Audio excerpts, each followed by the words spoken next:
I found out I wasn't in my grandfather's will while standing in line at the grind, waiting for a medium roast with 2 sugars. It was one of those gray October mornings where the sky looked like wet concrete and everyone moved a little slower, hunched against the cold. The coffee shop smelled like cinnamon and burnt espresso, and someone had left a newspaper open on the counter, the crossword half finished in blue ink.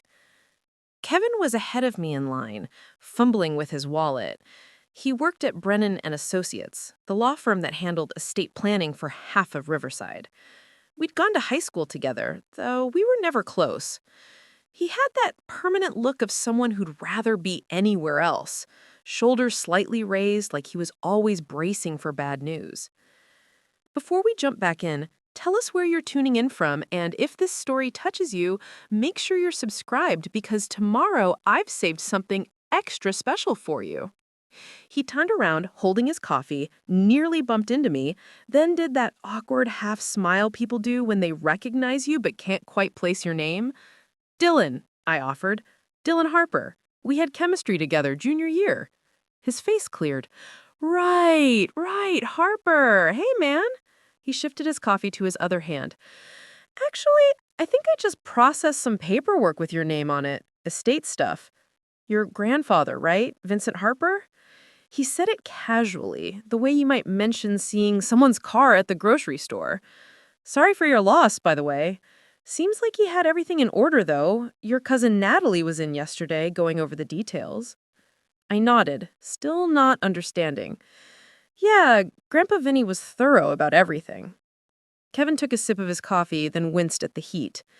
Big distribution from what I saw. Your Uncle Richard got the lake house, Natalie's getting the hardware stores, your Aunt Beth gets the investment accounts. Must be nice, you know? My family fights over Thanksgiving leftovers. He laughed at his own joke. I kept my face neutral, the way you do when you're trying to solve a puzzle but don't want anyone to know you're confused. Yeah, I said. Must be nice.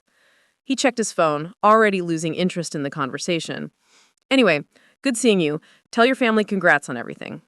Then he was gone, shouldering through the door into the cold morning, leaving me standing there with the word everything echoing in my head like a coin dropped down a well.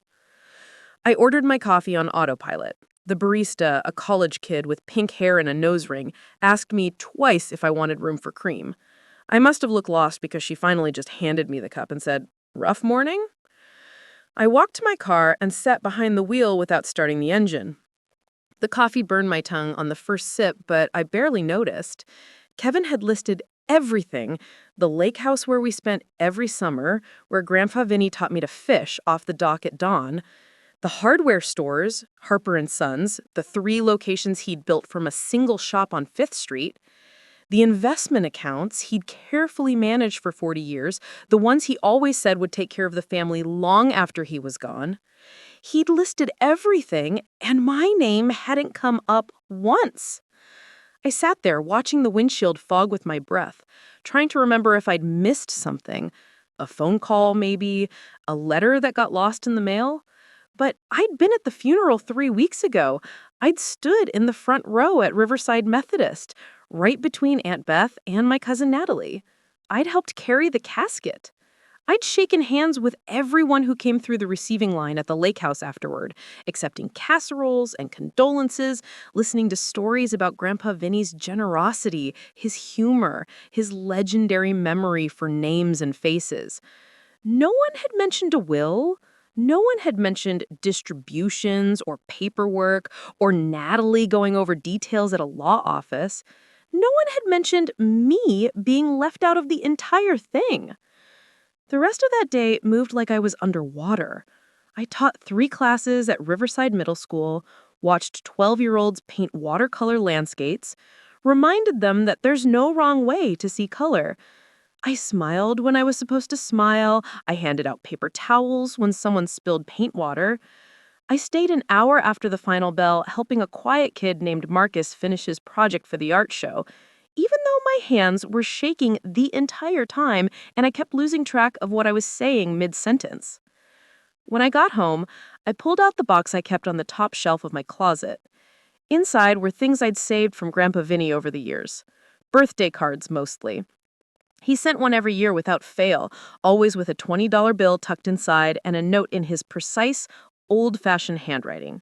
For art supplies, he'd write, or for something that makes you smile.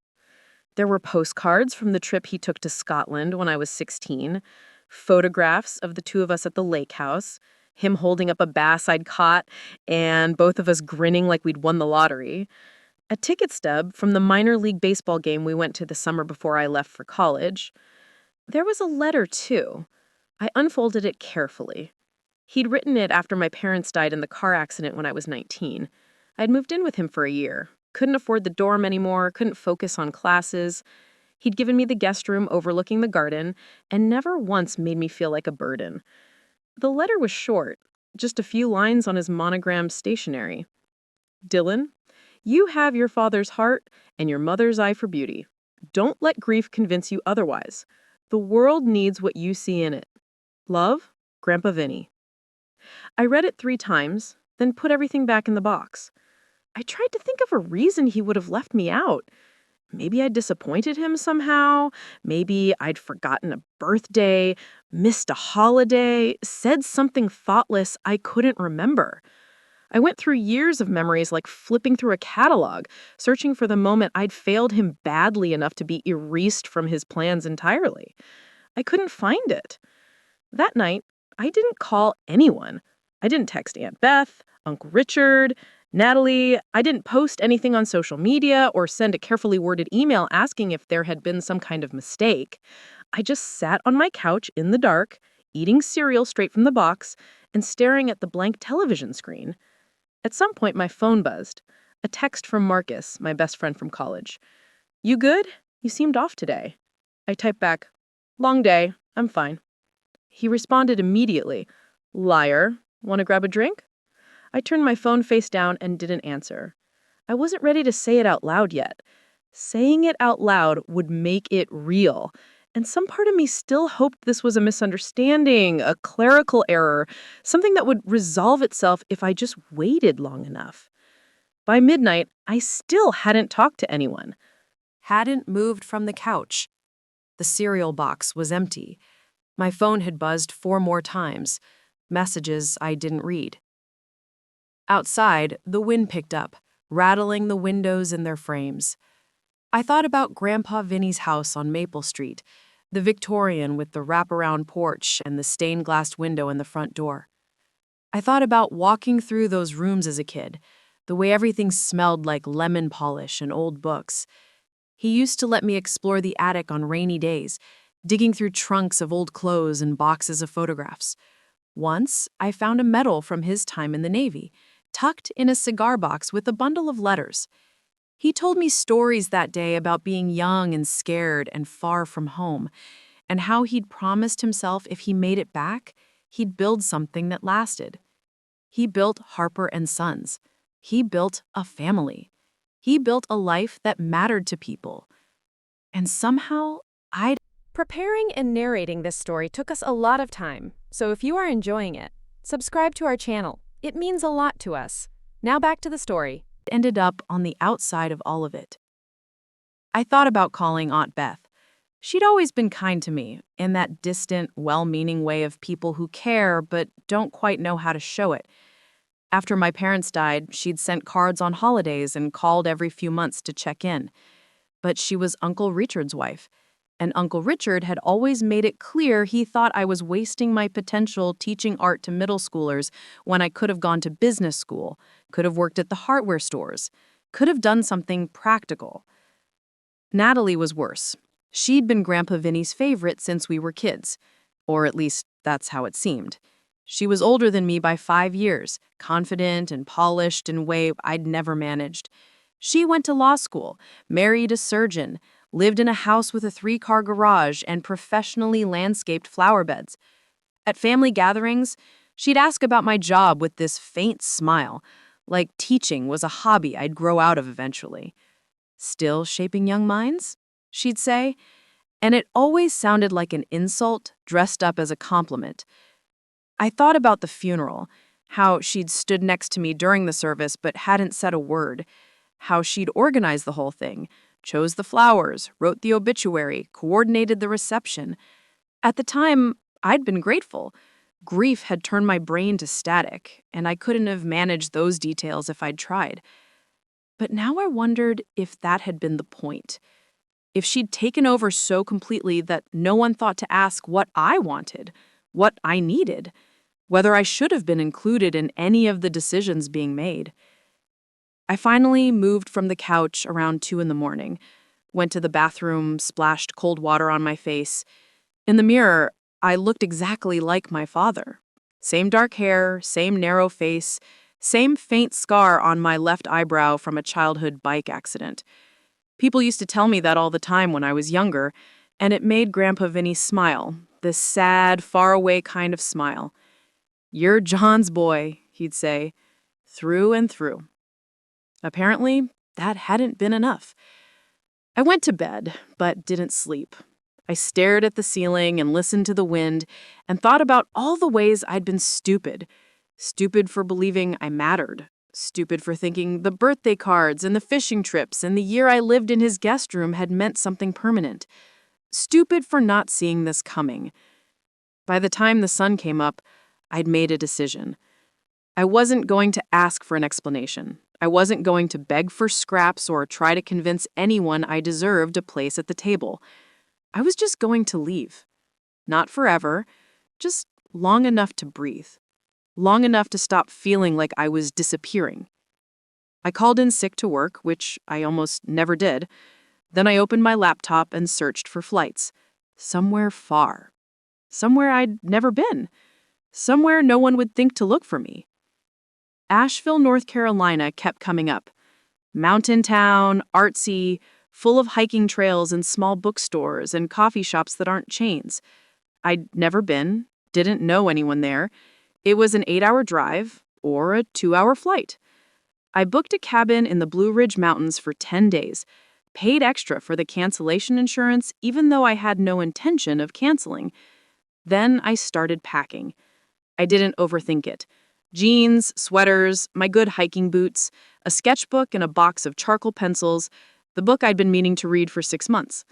I moved through my apartment like I was following a script, automatic and efficient. I thought about telling Marcus where I was going, but I didn't. I thought about texting Aunt Beth, letting her know I'd be out of town, but I didn't do that either. Instead, I left a note on my kitchen counter, held down by a coffee mug. Gone for a bit. Don't worry. Then I locked the door behind me and drove away from Riverside as the sun broke through the clouds, turning the wet streets gold. The drive to Asheville took longer than I expected. I stopped twice for gas and once at a rest area somewhere in Virginia, where I sat in my car, eating a sandwich I couldn't taste, and watching trucks roll past on the highway. The landscape changed gradually as I drove south and east, the flat farmland giving way to rolling hills and then to mountains that rose up like the spine of some sleeping creature. By the time I crossed into North Carolina, the sun was setting behind the peaks, turning the sky the color of a bruise. The cabin was exactly what the photos had promised. Small, tucked into the woods at the end of a gravel road that wound up the mountainside. Cedar siding, a stone chimney, a porch with 2 rocking chairs that faced the valley below. Inside, everything was simple and clean.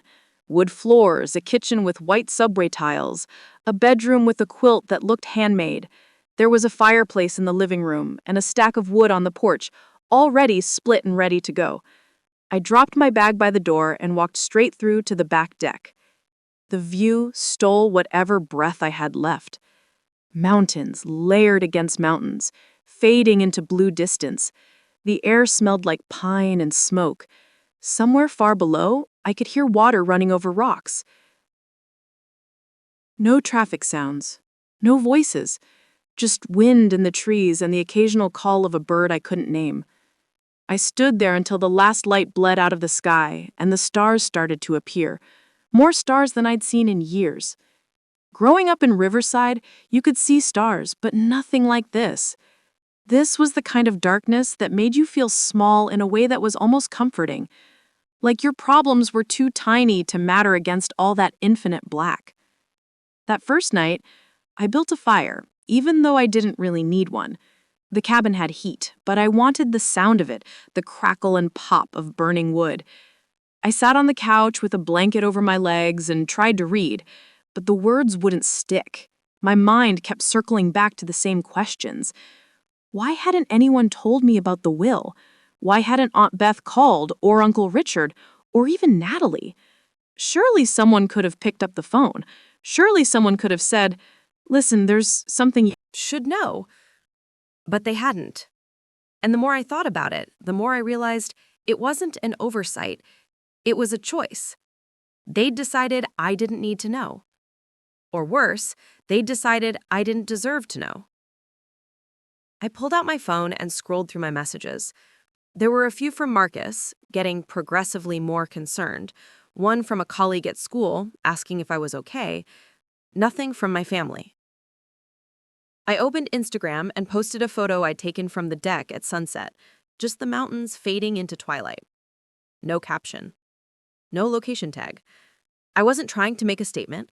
I just wanted to mark the moment somehow, to prove to myself I was somewhere that wasn't Riverside, somewhere that wasn't tied to Grandpa Vinny or the will or any of it. Within minutes, the post started getting likes, a few comments from friends. Then I saw Aunt Beth had viewed it. Then Natalie. Neither of them commented, but I could feel their presence there, hovering at the edge of my escape. I turned my phone face down and added another log to the fire. The next morning, I woke to sunlight streaming through the bedroom window and the smell of coffee from the automatic pot I'd set the night before. I'd slept better than I had in weeks, deep and dreamless. For a moment, lying there in the unfamiliar bed, I forgot why I'd come. Then it all came rushing back, but softer somehow, like the edges had been sanded down. I spent the day hiking. There was a trail that started just past the cabin and wound up through the forest to an overlook. The climb was steep enough that I had to focus on my breathing, on the placement of my feet on the rocky path. By the time I reached the top, my legs were shaking and my shirt was damp with sweat, despite the cool air. The overlook was a flat shelf of granite that jutted out over the valley. I sat on the edge, legs dangling, and ate the apple and granola bar I'd stuffed in my jacket pocket. Below, the world looked like a watercolor painting, all soft greens and blues bleeding into each other. I could see roads threading through the valleys, tiny cars moving along them like ants. Somewhere down there, people were living their regular lives, going to work, picking up groceries, fighting over inheritance and family politics. Up here, none of that existed. I took a photo. Not of the view, but of my boots dangling over the edge, the mountains spreading out beyond. I posted it without thinking too much about it. Still no caption, still no location, just evidence that I was somewhere, doing something, existing in a space that had nothing to do with Harper family dynamics. My phone buzzed almost immediately. Marcus. "Dude, where are you?" I typed back, "Away. Needed to clear my head." "Everything okay?" I stared at the question for a long time. Then I wrote, "Getting there." He sent back a thumbs up emoji and didn't push. That was one of the things I loved about Marcus. He knew when to let silence do the work. I didn't check to see if Aunt Beth or Natalie had seen the post. I didn't want to know. That afternoon, I drove into Asheville proper. The town was everything the internet had promised. Brick buildings with murals painted on the sides, coffee shops with names like The Drowsy Poet, bookstores that smelled like old paper and possibility. I wandered through a vintage record store, flipped through albums I'd never heard of, listened to a teenager with green hair explain the difference between first pressings and reissues. I ended up at a cafe tucked into a side street, the kind of place with mismatched furniture and local art on the walls. I ordered a coffee and a sandwich and sat by the window watching people pass. A woman with a Great Dane on a leash, a man on a skateboard who looked too old to be on a skateboard but somehow made it work. A couple arguing quietly on the corner, their body language tense, even though I couldn't hear the words. I pulled out my sketchbook and started drawing. Nothing specific at first, just lines and shapes, letting my hand move without thinking. Gradually, a face emerged. Grandpa Vinny. Not from a photograph, but from memory. The way he looked when he was concentrating on something, his reading glasses slipping down his nose, his mouth pulled into a slight frown. I added the lines around his eyes, the ones that deepened when he smiled. The scar on his chin from a fishing accident when he was young. I'd always been good at this, at catching the essential details that made a person recognizable. It was why I became an art teacher, why I loved showing kids how to really see the world instead of just looking at it. Grandpa Vinny used to say I had a gift. He'd sit for hours while I sketched him, patient and still, then study the result like it was something precious. "You've got your mother's talent," he'd say. "She could have been something special if she'd stuck with it." My mother had been an artist too, before she became a parent, before life got practical. She kept her old portfolio in the closet, and sometimes she'd pull it out and show me her work. Watercolors mostly. Landscapes and still lives that captured light in a way that seemed almost magical. After she died, I'd tried to keep the portfolio, but it disappeared somewhere in the chaos of estate sales and relatives dividing up belongings. I never found out who took it. I wondered if Grandpa Vinny had kept any of her paintings. I wondered if they'd been distributed along with everything else, divided up among people who'd never really understood what they were looking at. I finished the sketch and stared at it for a long time. Then I tore the page out of the book, folded it carefully, and tucked it into my wallet. I wasn't sure why. Maybe because it felt like keeping a piece of him that no one could take away. Maybe because I needed proof that he'd been real, that our relationship had mattered, even if his will suggested otherwise. By the time I left the cafe, the sun was low and the air had that particular sharpness that comes just before dark. I drove back to the cabin with the windows down, letting the cold air sting my face. When I got there, I built another fire and made pasta on the stove, something simple, with olive oil and garlic. I ate standing up at the counter, watching the flames through the open door of the fireplace. My phone rang. Aunt Meth. I stared at her name on the screen, watching it light up and fade, light up and fade. On the fourth ring, I answered. "Dylan," she said, and her voice had that particular quality it always had when she was trying to be gentle. "Sweetheart, where are you?" "Away." "We've been worried. You didn't tell anyone you were leaving." "I left a note." A pause. "Dylan, we need to talk about your grandfather." "I don't think we do." "Please don't be difficult about this. I know you must have questions." I laughed, and it came out harder than I meant it to. "Questions? Yeah, I have questions, like why I found out from Kevin at the coffee shop that everyone but me was included in the will. Like why no one thought to mention it at the funeral or any time in 3 weeks since. Another pause, longer this time. It's complicated. It really isn't. Your grandfather had his reasons. He talked to Richard and me about it before he passed. He thought it was for the best. Something hot and sharp twisted in my chest. For the best? That's what you're going with? Dylan, you have to understand. Your grandfather loved you. He did. But you chose a different path. You chose art, teaching. You didn't want anything to do with the business. Richard and Natalie, they've been involved in Harper & Sons for years. It made sense to leave it to people who would actually use it. I didn't want the business, I said quietly. I never asked for the business. But I thought I'd at least be told. I thought I'd at least matter enough for a phone call.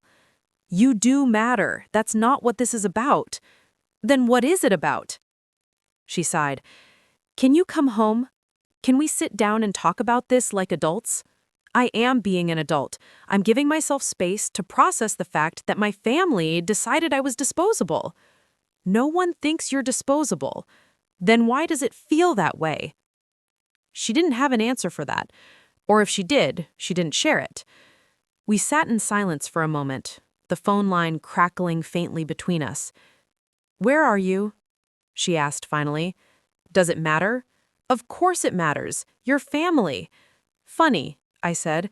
That didn't seem to matter 3 weeks ago. I hung up before she could respond. My hands were shaking. I set the phone on the counter and walked out onto the deck, into the cold night air. The stars were out again, that same impossible multitude. I stood there until my teeth chattered and my fingers went numb, until the anger cooled into something quieter and more permanent. When I went back inside, I saw that I had 3 new texts. One from Aunt Beth, "Please call me back."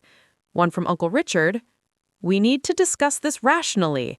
And one from Natalie, "Stop being dramatic and come home." I deleted all 3 without responding. That night, I posted another photo. This one was of the fire in the cabin, just the flames against the dark opening of the fireplace. Still no caption, still no explanation, just a visual diary that said, "I'm here, I'm okay, and I don't need you." Within an hour, all 3 of them had viewed it. None of them commented, none of them liked it. They just watched, and that was enough. The next few days passed in a rhythm that felt almost meditative.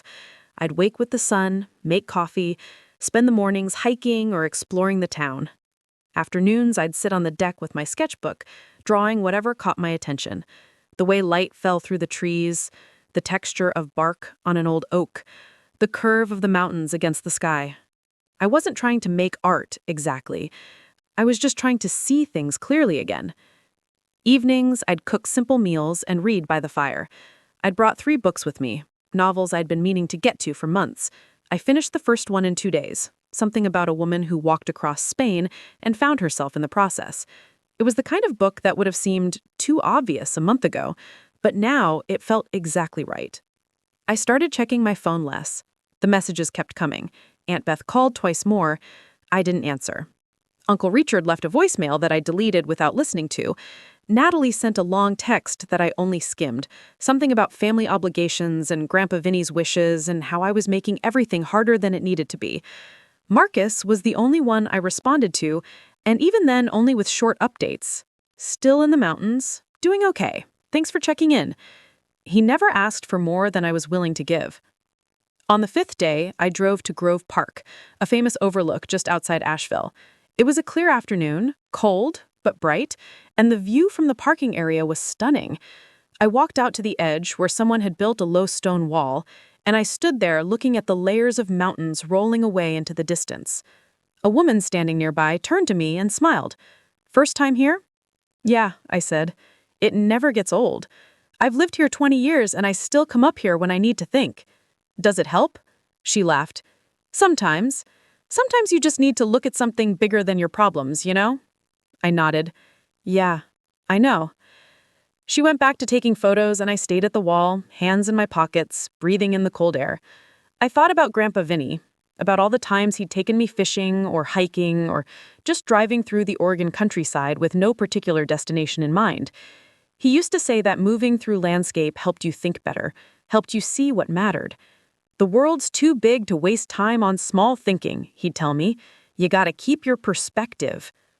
I wondered what he'd think of me now, standing on a mountain a continent away from home, avoiding my family and their phone calls. I wondered if he'd be disappointed, or maybe he'd understand. Maybe he'd done the same thing when he was young, before he built his business and his family and his carefully ordered life. I took a photo of the view and posted it. This time I added a caption, just 2 words. Finding perspective. By the time I got back to the cabin, the post had dozens of likes and comments. Friends from college, colleagues from school, people I hadn't talked to in years. Everyone saying some version of the same thing.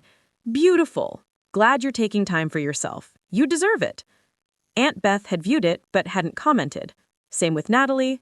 Same with Uncle Richard. They were watching, but they weren't reaching out. Not really. They wanted me to come back, to fold myself back into the family structure, but they didn't want to do the work of actually bringing me back.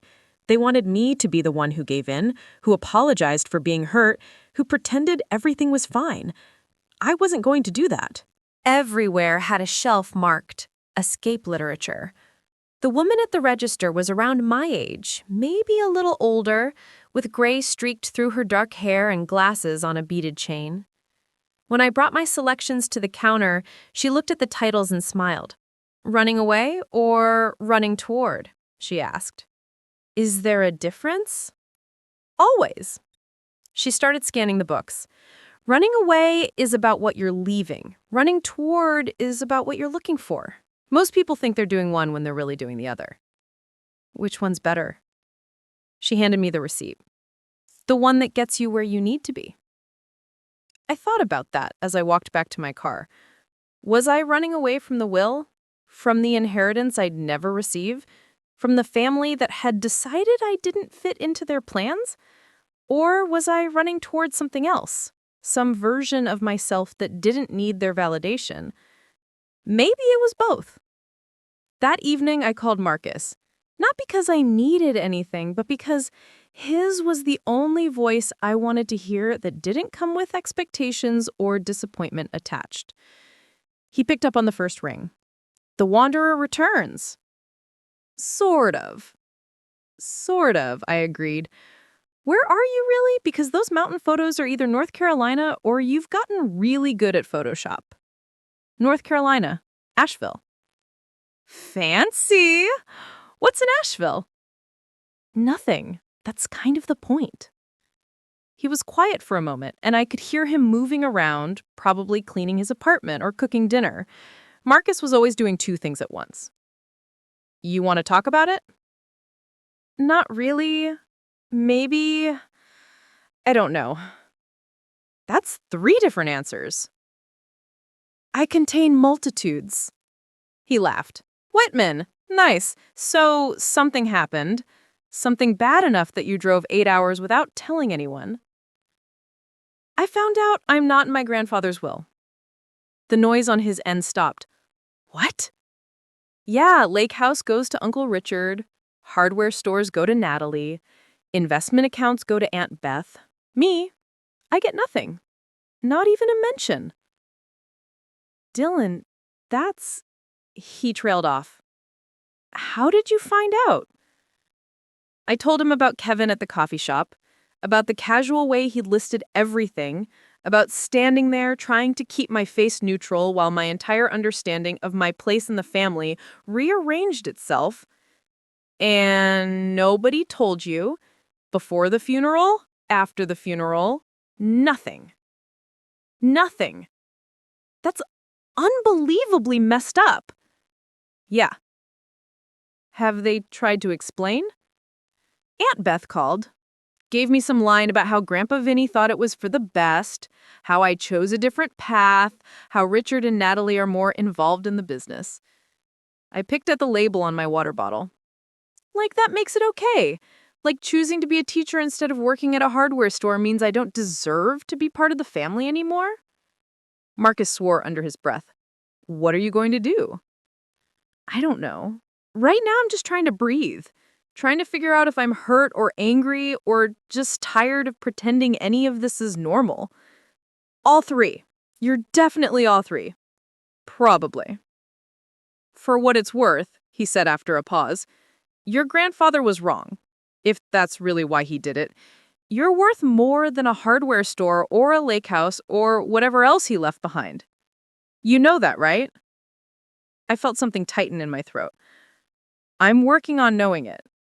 "Work faster, because from where I'm sitting, you're the only one in your family who actually turned out decent." After we hung up, I sat on the deck watching the sunset behind the mountains.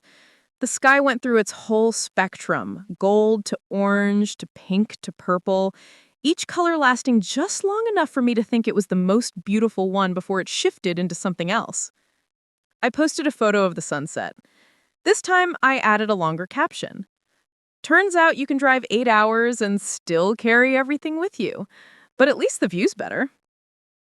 Within minutes, the comments started rolling in. Friends offering support, asking if I was okay, telling me to take all the time I needed.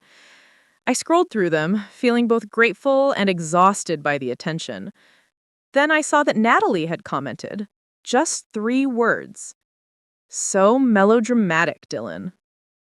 I stared at those words for a long time. Melodramatic. as if being hurt by exclusion was somehow overreacting, as if expecting basic respect from your family was asking too much.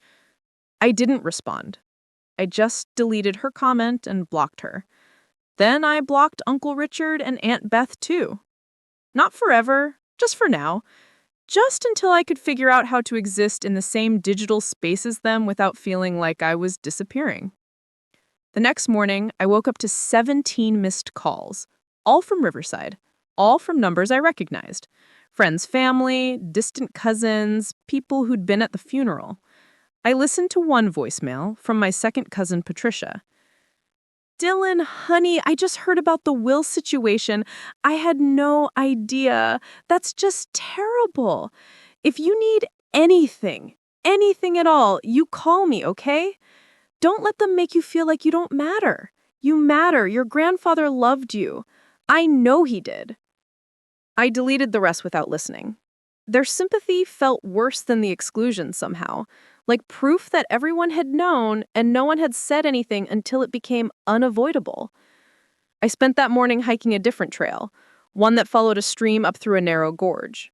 The path was rocky and steep, and I had to use my hands in places to pull myself up over boulders. By the time I reached the waterfall at the top, I was breathing hard and my legs were trembling. The waterfall wasn't huge, maybe 20 feet, but the pool at the base was clear and deep and surrounded by moss-covered rocks. I sat on a flat stone and dangled my fingers in the water. It was shockingly cold, snowmelt probably, and it made my hand ache within seconds. I thought about a story Grandpa Vinny used to tell about his father, my great-grandfather, who'd worked in a lumber mill in Oregon back in the 30s. He'd lost 2 fingers in an accident when Grandpa Vinny was 10, and after that, he couldn't work the mill anymore. The family nearly starved that winter, but the next spring, he started a small repair shop, fixing things other people had thrown away. That shop eventually became the first Harper & Sons. He built something from nothing, Grandpa Vinny would say. That's what Harpers do. We don't quit just because the world knocks us down. I'd always taken pride in that story, in being part of that legacy.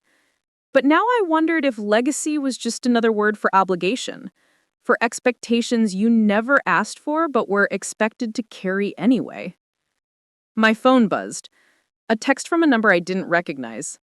Dylan, this is Thomas Brennan. I'm the attorney handling your grandfather's estate.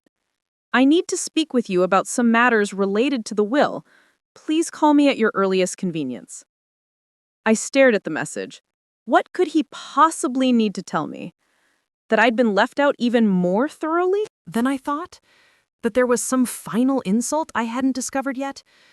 I almost didn't call back, almost deleted the message and pretended I'd never seen it. But something in the wording felt different. Not apologetic exactly, but careful. Formal. I waited until I got back to the cabin, until I'd showered and made coffee and could sit somewhere comfortable. Then I dialed the number.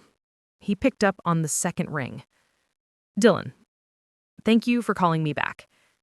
I'm sure you're aware by now of the general distribution of your grandfather's estate. You could say that.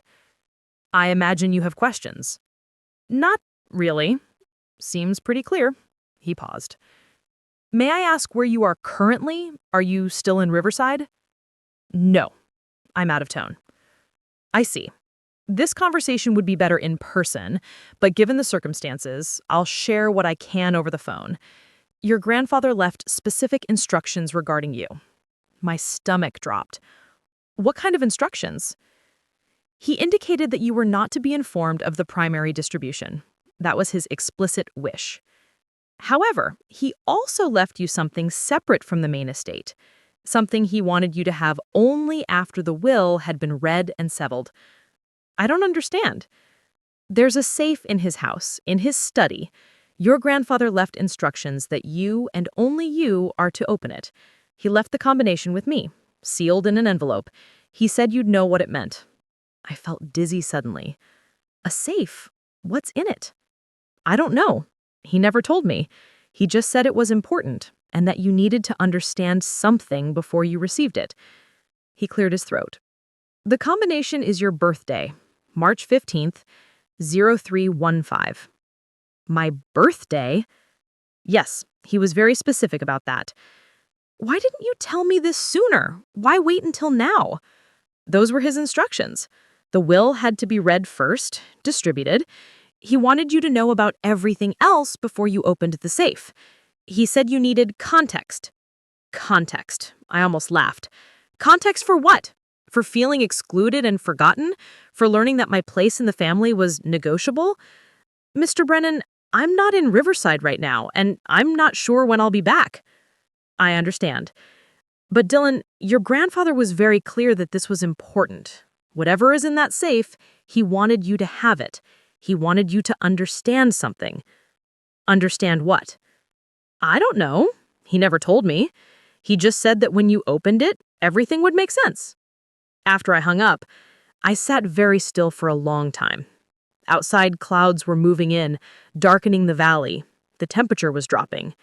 Inside the cabin, the heating system clicked on, filling the silence with a mechanical hum. A safe, with my birthday as the combination, containing something important enough that Grandpa Vinny had planned this whole elaborate reveal, had specifically instructed that I not be told about it until after I'd learned about everything else. I wanted to be angry about it, about one more manipulation, one more game, but underneath the anger was something else. Curiosity. Hope, maybe. The possibility that there was an explanation, a reason, something that would make all of this hurt less. I pulled out my phone and looked at flights back to Oregon. There was one leaving Asheville tomorrow morning, arriving in Portland by afternoon. I could rent a car, drive to Riverside, be at Grandpa Vinny's house by evening, but something stopped me. Some instinct that said I wasn't ready yet, that whatever was in that safe, I needed to be in the right headspace to receive it. And right now, I was still too raw, too angry, too hurt. I closed the flight app and opened my photos instead, scrolled back through the ones I'd taken over the past week. Mountains and trails and sunsets, the fire in the cabin, my coffee cup on the deck railing, small moments of peace I'd carved out of chaos. I posted one more photo, a shot of the stream from this morning, water flowing over rocks.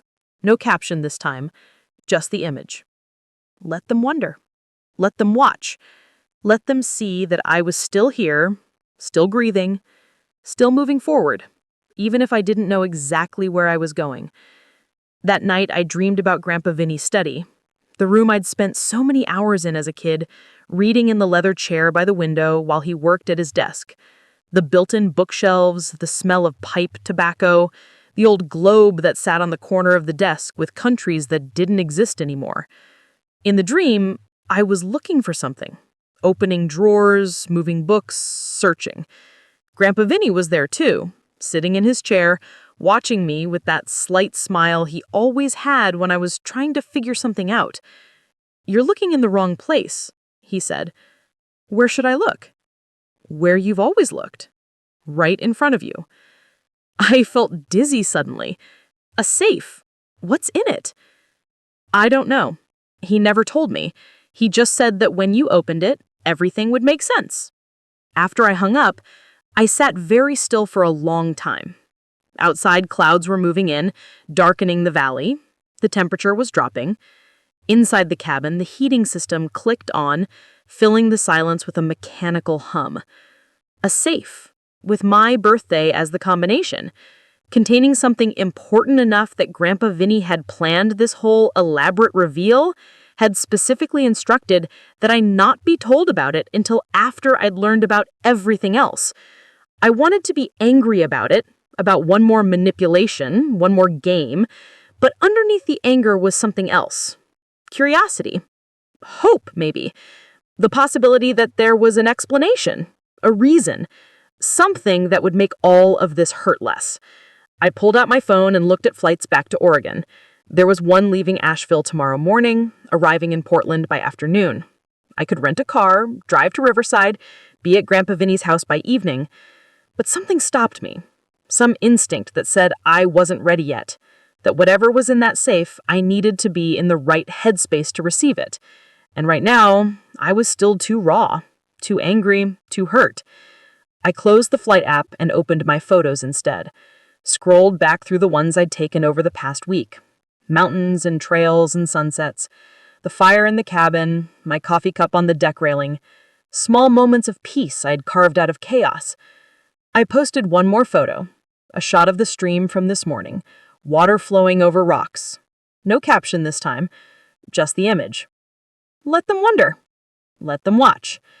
Let them see that I was still here, still breathing, still moving forward, even if I didn't know exactly where I was going. That night, I dreamed about Grandpa Vinny's study, the room I'd spent so many hours in as a kid, reading in the leather chair by the window while he worked at his desk. The built-in bookshelves, the smell of pipe tobacco, the old globe that sat on the corner of the desk with countries that didn't exist anymore. In the dream, I was looking for something, opening drawers, moving books, searching. Grandpa Vinny was there too, sitting in his chair, watching me with that slight smile he always had when I was trying to figure something out. "You're looking in the wrong place," he said. "Where should I look?" "Where you've always looked. Right in front of you." I felt dizzy suddenly. A safe. What's in it? "I don't know. He never told me.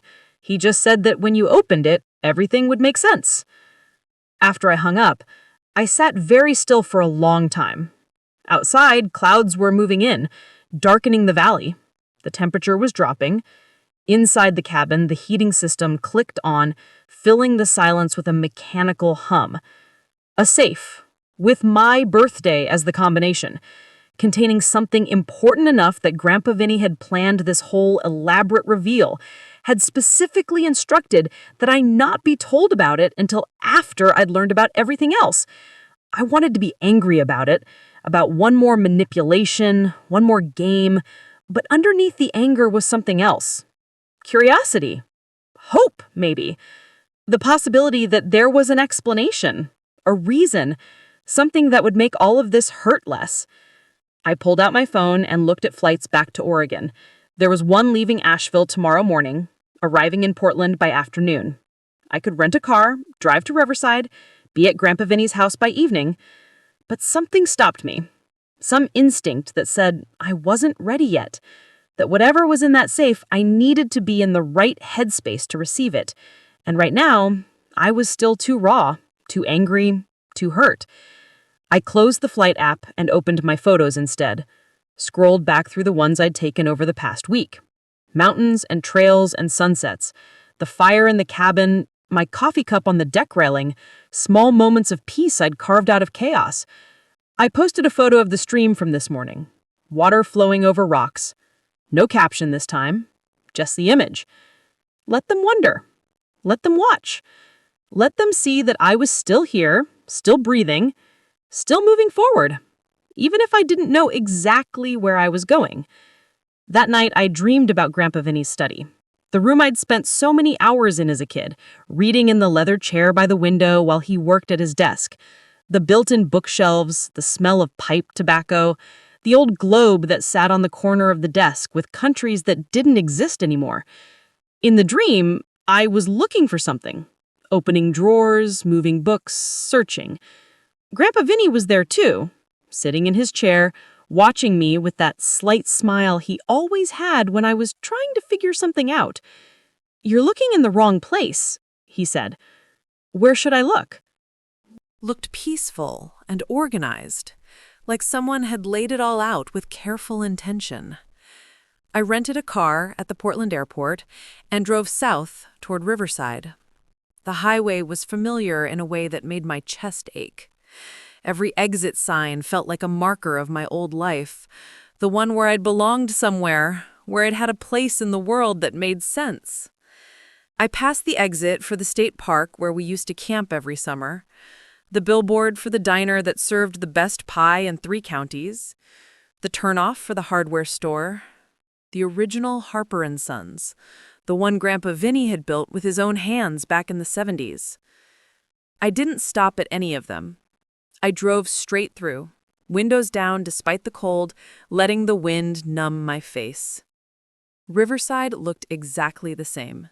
Main Street with its brick buildings and diagonal parking, the library with the bronze statue of a logger out front, the coffee shop where Kevin had accidentally told me about the will.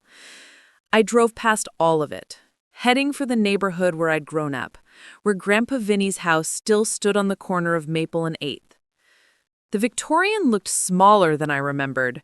The paint was still that soft yellow, the shutters still hunter green, but something about it seemed diminished. Maybe it was just that Grandpa Vinny wasn't in it anymore, wasn't sitting on the porch with his newspaper and his coffee, waiting to wave at neighbors as they passed. I parked on the street and sat on the car for a few minutes, gathering myself. The house had been left to the family collectively, according to what little I knew about the will. Nobody lived there now. Aunt Beth had mentioned something about selling it eventually, once they'd gone through everything, divided up the belongings, decided what was worth keeping and what wasn't. The key was where Grandpa Vinny always left it, under the ceramic turtle by the back door. I let myself in through the kitchen, half expecting someone to be there, to challenge my presence. But the house was silent and still. Dust motes floating in the afternoon light that came through the windows. Everything was exactly as he'd left it. The dishes in the rack by the sink, the calendar on the wall still showing August, the month he died, his reading glasses on the counter next to a folded newspaper. It was like walking into a museum of someone's life, preserved but lifeless. I moved through the room slowly, reacquainting myself with the space. The living room with its overstuffed furniture and the piano nobody played anymore. The dining room with the long table where we'd eaten every Thanksgiving and Christmas. The hallway lined with photographs, generations of Harper staring out from their frames. I found myself in front of a picture I'd seen 1,000 times, but never really looked at. My parents, on their wedding day, young and bright-eyed, standing in front of the Methodist church downtown. My mother in a simple white dress, flowers in her hair. My father in a suit that was slightly too big, grinning like he couldn't believe his luck. Next to it was a photo of me and Grandpa Vinny from maybe 10 years ago. We were at the lake house, both of us holding fishing rods, both of us sunburned and happy. I remember that day.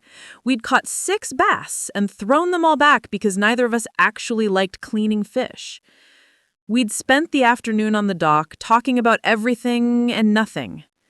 He told me stories about my father as a kid, about the trouble they'd gotten into, about the time they'd accidentally set a small fire in the garage trying to build a rocket. Your dad was fearless, Grandpa Vinny had said. Sometimes too fearless. But he knew who he was. That's a gift, Dylan. Don't waste it trying to be somebody else. I'd thought about that conversation a lot over the years, especially when Uncle Richard would make comments about my career choices, about how I should be doing something more substantial with my life. Grandpa Vinny never said things like that. He'd always seemed proud of me. Proud that I'd found something I loved doing, even if it didn't make much money or impress anyone at family gatherings. Or, at least, I thought he was proud. The study was at the back of the house, a small room with windows overlooking the garden. The door was closed, and I hesitated before opening it, my hand on the knob. This was the moment. Whatever was behind this door, whatever was in that safe, it would either explain everything or make everything worse. I pushed the door open. The room smelled like him. Old books and wood polish, and that particular mustiness that comes from a space that's been closed up too long. His desk was still covered with papers, carefully organized in neat stacks. His reading chair sat by the window, a bookmark sticking out of the novel he'd been reading when he died.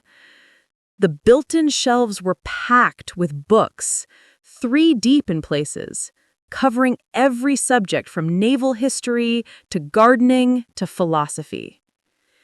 And there, behind the desk, built into the wall beneath a landscape painting of the Oregon coast, was the safe.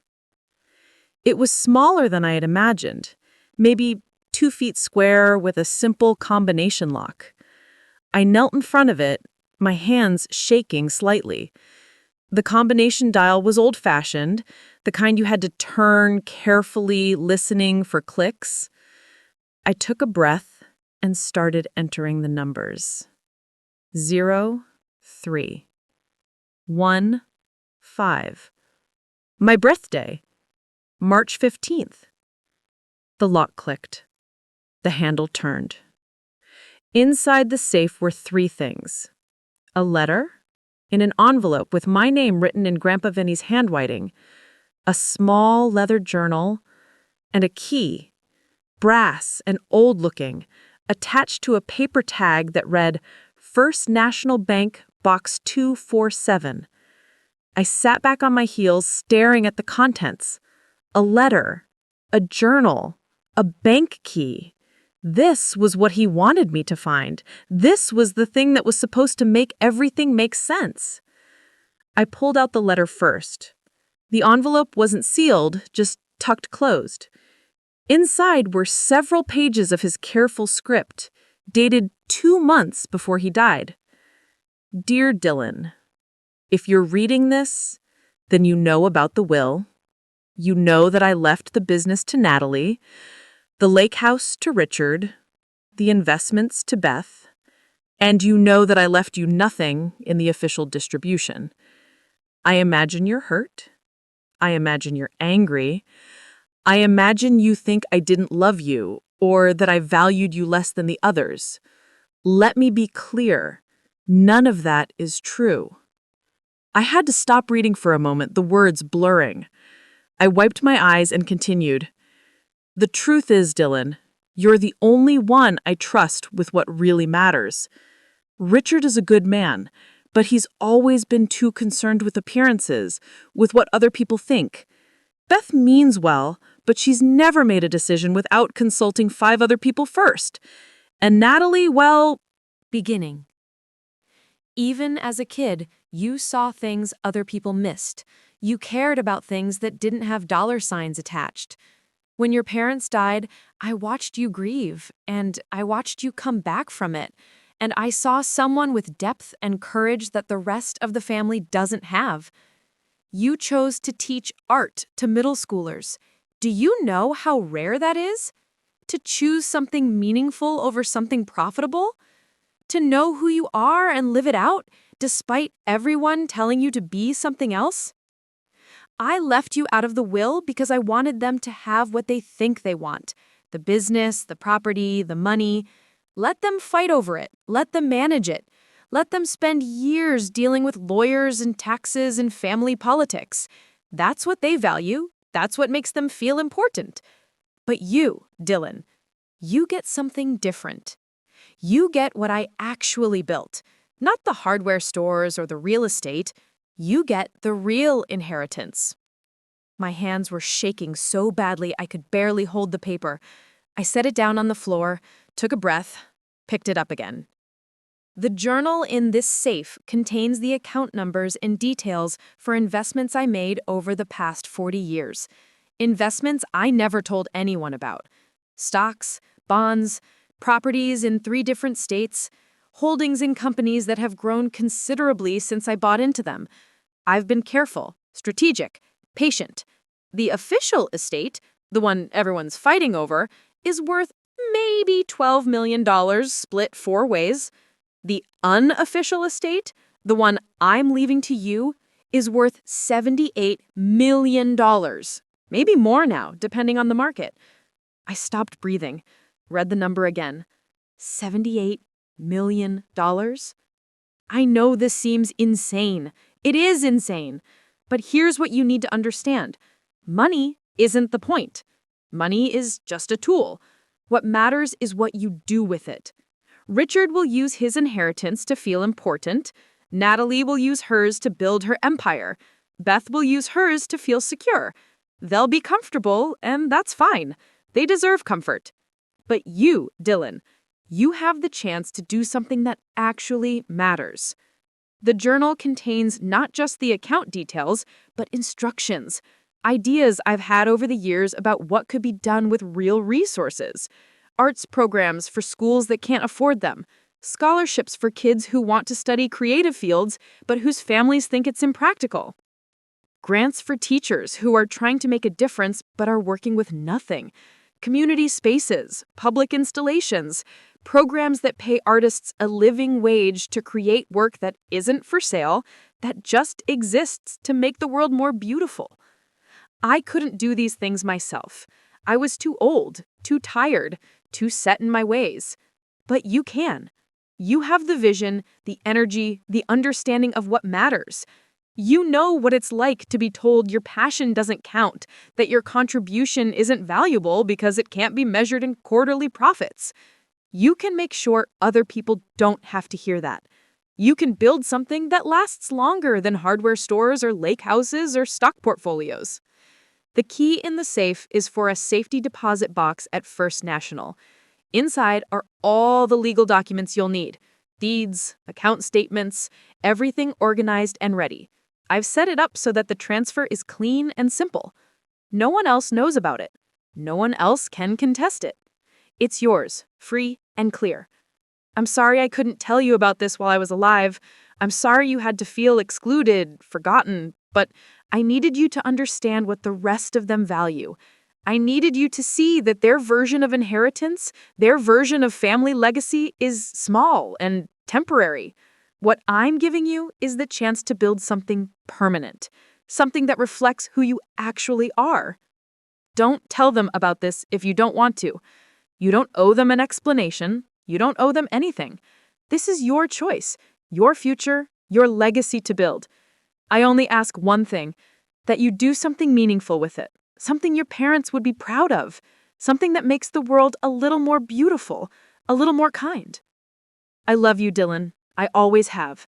I'm sorry I couldn't say it better when I was alive. I'm sorry I let you feel invisible. But I saw you. I always saw you. And I'm giving you everything that actually matters. With all my love, Grandpa Vinny. I sat on the floor of his study for a long time, the letter in my lap, tears running down my face. Outside, the sun was setting, turning the garden gold. Inside, the house was quiet, except for the sound of my breathing, the occasional creak of old wood settling. $78 million. Not because I'd earned it or deserved it, but because he'd trusted me, because he'd seen something in me that I'd spent years doubting, something the rest of the family had dismissed as impractical dreaming. I picked up the journal and opened it carefully. Inside were pages and pages of detailed notes. Account numbers, yes, but also ideas. Sketches of programs he'd imagined, lists of organizations that could use support, questions he'd written to himself about how to make the biggest impact, how to measure success in something other than dollars. On the last page, he'd written, "The best inheritance isn't what you leave behind. It's who you trust to carry it forward." I closed the journal and held it against my chest, feeling the weight of it, the responsibility. This wasn't just money, it was a mission, a purpose, a chance to prove that the path I'd chosen, the one everyone had questioned, actually led somewhere meaningful. I pulled out my phone and took a photo of the empty safe, the door hanging open. Then I posted it with a caption, "Found what I was looking for. Turns out I was looking for the wrong thing all along." Within minutes, my phone started buzzing. Messages, calls, notifications piling up. I ignored all of them. Instead, I called Marcus. He answered immediately. "You're back in Riverside." "Yeah. And everything just changed." I told him everything. The letter, the journal, the $78 million hidden in plain sight while everyone else fought over real estate and hardware stores. He didn't interrupt, didn't ask questions, just listened while I talked, my voice shaking with emotion I couldn't quite name. When I finished, there was a long pause. Then he said, "Dylan, what are you going to do?" I looked around the study, at the books and the chair and the desk where Grandpa Vinny had planned all of this. "I'm going to build something that matters, something that proves he was right about me." "That's good." That's really good. I'm terrified, I admitted. Of course you are. You just inherited a fortune and a mission. Terror seems appropriate. I almost laughed. What if I mess it up? What if I'm not the person he thought I was? Then you'll figure it out as you go. That's what you do, Dylan. You figure things out. After we hung up, I sat in the study until it was fully dark outside. Then I carefully packed The letter, the journal, and the key into my bag.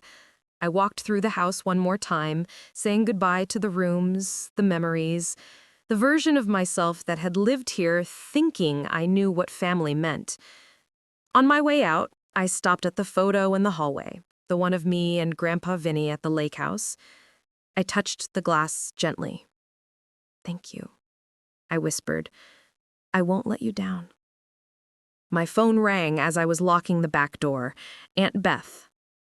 I almost didn't answer, but something made me pick up.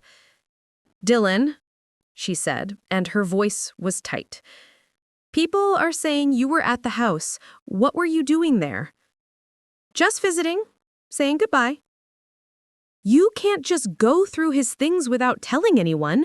We're in the middle of settling the estate. There are procedures." "I didn't take anything that wasn't mine," I said, which was technically true. "That's not the point. The point is we're family and we handled these things together." "Right, together. Like how we handled the will together. Like how you all decided together not to tell me about it." She was quiet for a moment. "Dylan, I know you're upset." "I'm not upset anymore. I'm actually fine. Better than fine." "Then why did you post that cryptic photo? What were you looking for?"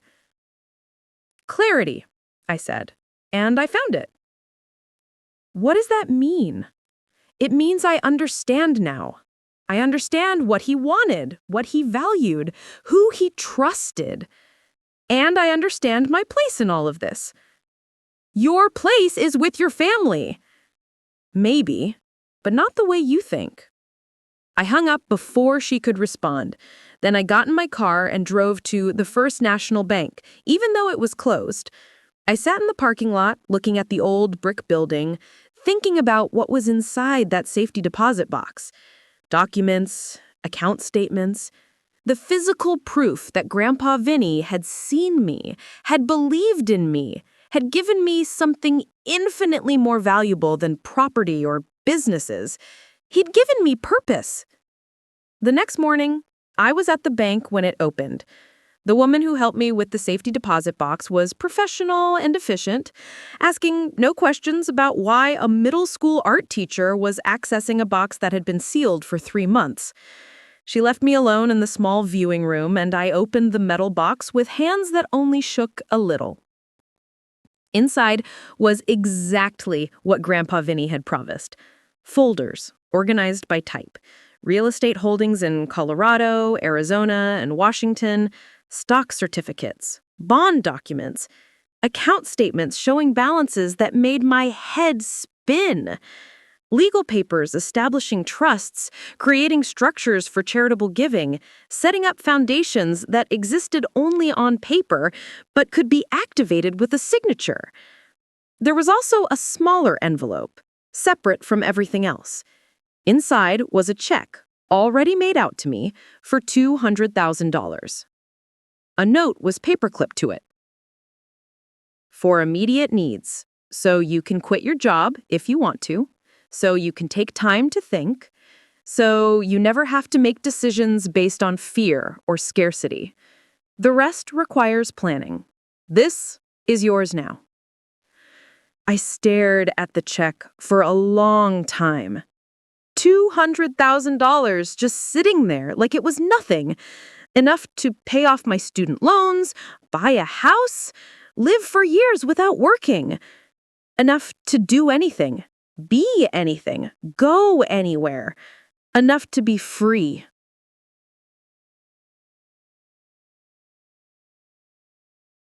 I took photos of everything, uploaded them to a secure cloud storage, then carefully packed everything back into the box. I wasn't ready to act yet. I needed time to process, to plan. to figure out what building something meaningful actually looked like. But I knew one thing for certain. I was done being invisible. Done being the one who got erased, who got overlooked, who got told their dreams were impractical. Grandpa Vinny had given me the resources to prove everyone wrong, and I was going to use them. I drove out to the lake house one more time. Uncle Richard's lake house now, officially. Though he hadn't changed anything yet. The key was still hidden in the same place, under the flower pot by the front door. I let myself in and walked through the rooms, remembering summers and holidays, and the sound of Grandpa Vinny's laugh echoing off the water. I sat on the dock, where we used to fish, and pulled out my phone. I posted one more photo, this one of the lake at sunset, the water perfectly still, reflecting the sky like a mirror. The caption read, "My grandfather taught me that the best things in life are the ones you can't inherit. You have to build them yourself. Starting today, I'm building." That comes when something broken inside you suddenly makes sense. All those years of feeling like I'd chosen wrong, like teaching art to 12-year-olds was somehow less valuable than what everyone else was doing, all that doubt and shame and quiet resignation, it had been building up to this moment, this inheritance that wasn't about money at all. On the fourth day, I drove back to Riverside. Not to hide, not to run away, but because I needed to face what came next. I needed to see them, talk to them, tell them whatever needed to be told. I wasn't sure exactly what that would look like, but I knew I couldn't move forward while still carrying the weight of their expectations and disappointments. I called Aunt Beth first. She answered on the third ring, her voice careful and controlled. "Dylan, where are you?" "I'm in town. I'd like to talk to you. All of you. Uncle Richard, Natalie, whoever else needs to hear this." "Hear what, exactly?" "Just meet me. Tomorrow, 2 o'clock, at the house on Maple Street. I'll explain everything." There was a pause, the kind where you can hear someone trying to decide how to respond. "Dylan, if this is about the will, it is, but not the way you think. We've been worried about you. The way you left, those posts from North Carolina, and then you come back and break into the house?" "I didn't break in. I used the key, the one Grandpa Vinny always left under the turtle." Another pause. "Fine. Tomorrow at 2. I'll make sure Richard and Natalie are there." That night, I stayed at a different hotel, closer to town. I couldn't sleep, kept rehearsing what I'd say, how I'd explain. I thought about showing them the letter, the journal, the bank documents. I thought about telling them about the $78 million and watching their faces change, watching them realize what they'd actually lost by focusing on hardware stores and lake houses. But by morning, I had decided against it. This wasn't about revenge or proving them wrong. This was about setting boundaries, about claiming my own path forward, about making it clear that I didn't need their version of family anymore because I had something better. I had purpose. I got to the house early, let myself in through the back door. The place still smelled like dust and memories. I walked through to the living room and sat in Grandpa Vinny's favorite chair, the leather one by the window where he used to read the newspaper every morning. From here, I could see the front walk, could watch them arrive. Aunt Beth came first, pulling up in her silver sedan at exactly 2 o'clock.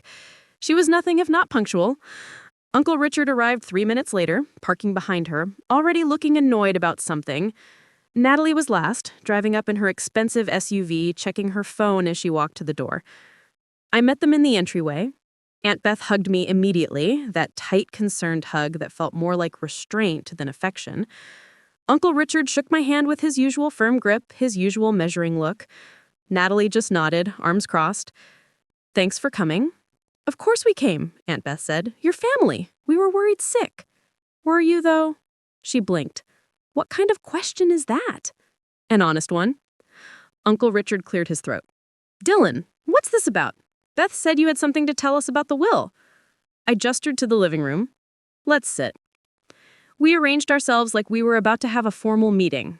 Aunt Beth and Uncle Richard on the couch, Natalie in the chair by the bookshelf, me standing by the fireplace, feeling like I was about to give a presentation. I know about the will. I know I wasn't included in the main distribution. I know you all got the lake house, the business, the investment accounts. I know you decided not to tell me, that you thought it would be easier this way. Aunt Beth opened her mouth to speak, but I held up my hand. I'm not here to argue about it. I'm not here to make you feel guilty or to ask for explanations. I actually understand now why it happened the way it did.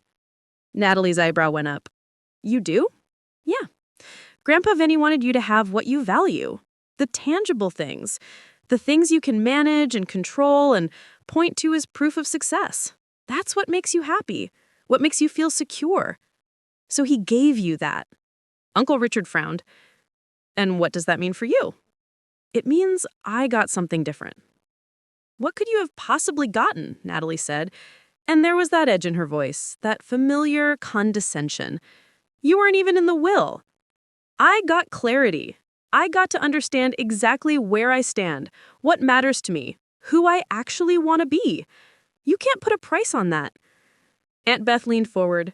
Dylan, sweetheart, I know you're trying to make peace with this, but it's okay to be hurt. It's okay to be angry. I was hurt. I was angry. I spent a week in North Carolina working through it. But I'm not anymore because I realized something important. You all keep talking about family, about legacy, about what Grandpa Vinny would have wanted. But you're talking about things, property, money, businesses. That's not what he cared about most. That's not fair, Uncle Richard said. Your grandfather built Harper and Sons from nothing. Of course it mattered to him. It did matter. But it wasn't everything. And the fact that you think it was, that's exactly why he left it to you. Natalie stood up.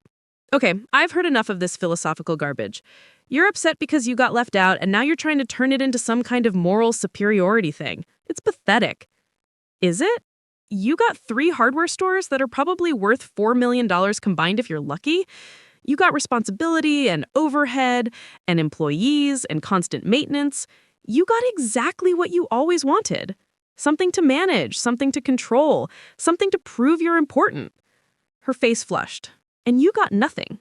No, I got freedom. I got to walk away from all of this without any obligation to maintain his legacy or live up to his expectations. I got to find out who I am when I'm not trying to fit into this family's version of success. Uncle Richard stood too, his jaw tight. Your grandfather loved this family. He loved what we built together. You don't get to rewrite that just because you're bitter. I'm not rewriting anything. I'm just seeing it clearly for the first time. Aunt Beth was still sitting, looking between all of us with increasing distress. Please, can we not do this? Can we just talk like civilized people? We are talking. We're finally actually talking. No more pretending, no more soft words and careful explanations. You wanted me gone from the family legacy, and you got it. But you don't get to also have me pretending it didn't happen. You don't get to have me showing up to Christmas dinner acting like nothing changed. So what? Natalie said. You're cutting us off? You're going to disappear and never talk to us again? I'm setting boundaries. I'm making it clear that I don't need this anymore. Your approval, your inclusion, your version of what my life should look like, I don't need it and I don't want it.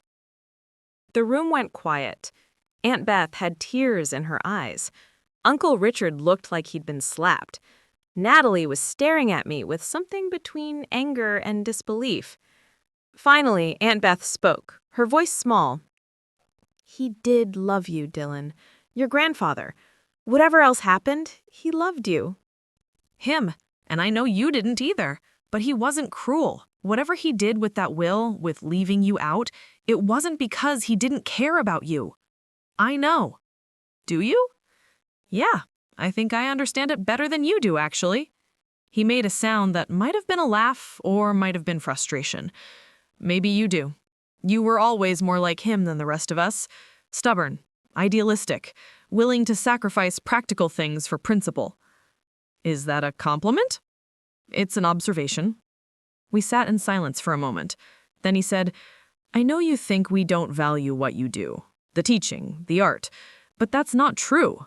I just never understood it. Still don't, really. But I can see it matters to you. I can see it's real.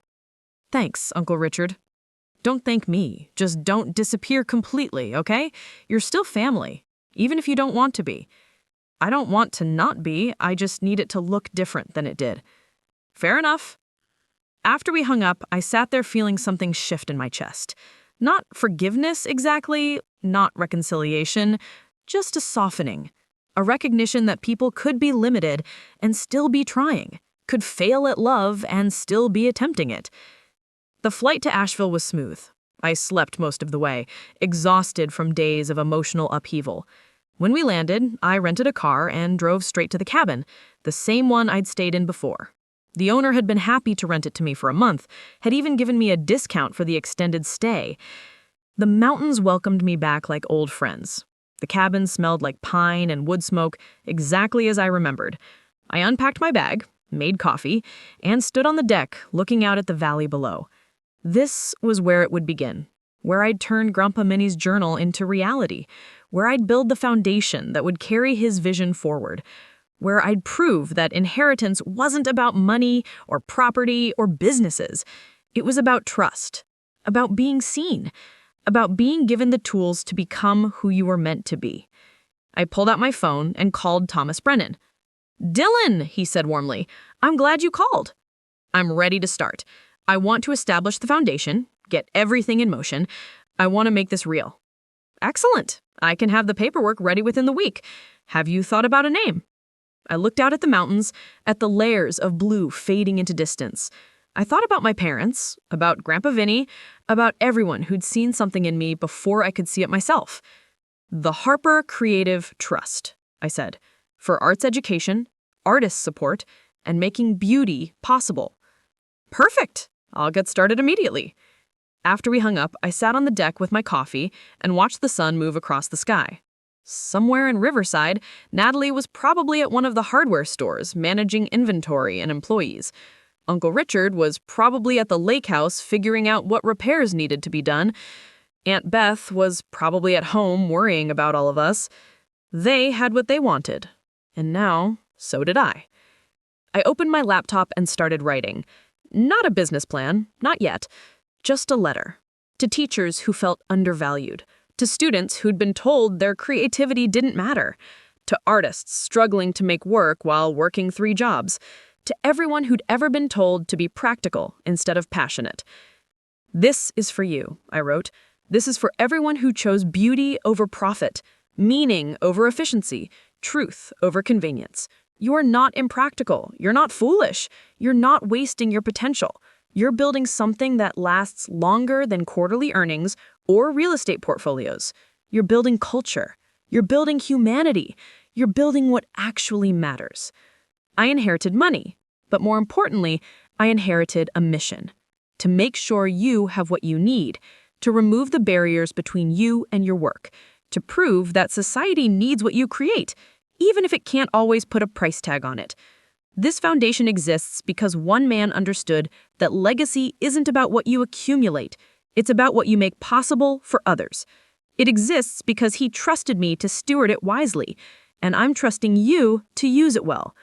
Applications will open next month. Grants for teachers, residencies for artists, program funding for schools, support for creative projects that might never turn a profit but will absolutely enrich the world. This isn't charity. This is investment. Investment in what makes life worth living. I posted it to every platform I had. Within an hour, it had been shared hundreds of times. Within a day, thousands. Teachers reaching out, artists asking questions, administrators wanting to know more. I answered as many as I could, made lists of names and schools and programs, started building the network that would turn Grandpa Vinny's vision into reality. A week later, the foundation was official. The Harper Creative Trust, established with an initial endowment of $78 million, dedicated to supporting arts education and creative work. Thomas Brennan had worked miracles, cutting through bureaucracy and legal complexity to make it happen fast. I hired Marcus as my first employee, not because he knew anything about running a foundation, but because he understood me, understood the mission, understood what we were trying to build. Together, we started crafting grant programs, reaching out to potential partners, building the infrastructure that would support creative work for years to come. 3 months later, we awarded our first grants, $25,000 to a rural high school in Montana to restart their eliminated art program, $50,000 to a community center in Detroit to establish free workshops for neighborhood kids. $10,000 each to 15 individual artists whose work was meaningful but unmarketable, who needed time and space to create without worrying about rent.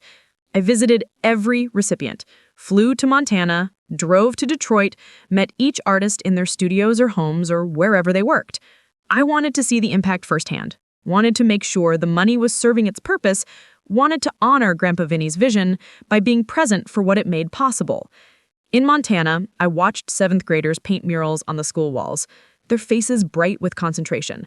The art teacher, a woman named Sandra, who'd been teaching for 20 years, cried when she showed me the new supply closet, stocked with brushes and paint and canvas.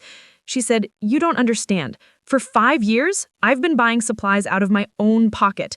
For 5 years, I've been teaching kids to create with almost nothing. And now," she gestured at the closet overflowing with possibility, "now they can actually make what they imagine." In Detroit, I sat in a workshop where teenagers were learning printmaking.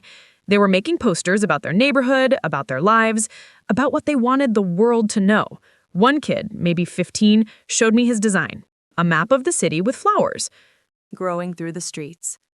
It's about resilience, he explained, about how beauty finds a way even in hard places. I bought the print for $500, more than it was worth by market standards, exactly what it was worth as art. The artists I visited were working on everything from experimental film to textile art to musical compositions that challenged traditional structure. None of it would ever be commercially successful. All of it was necessary. One artist, a woman creating sculptures from reclaimed materials, told me, "I was about to give up. I was about to accept that art was just a hobby, that I needed to get a real job and forget about this. Your grant didn't just give me money. It gave me permission to believe this matters." 6 months after establishing the foundation, I finally went back to Riverside. Not to stay, just to visit. I drove past the house on Maple Street, past the original Harper and Sons, past all the landmarks of my childhood. Everything looked smaller, less significant, like props in a play that had already ended. I met Aunt Beth for coffee, not at the grind, but at a new place on the edge of town, somewhere neutral.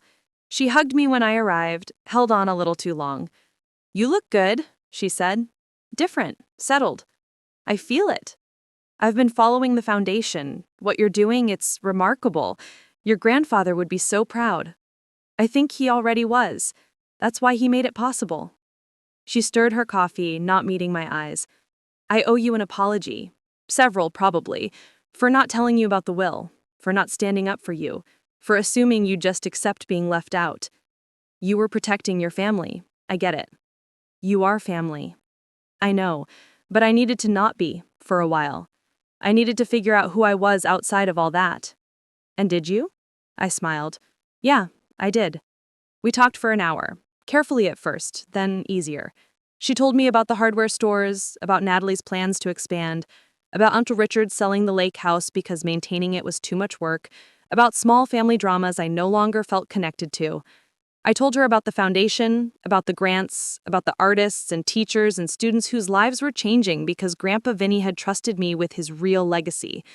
When we said goodbye, she hugged me again. "Don't be a stranger," she said. "I won't, but I can't be who I was either.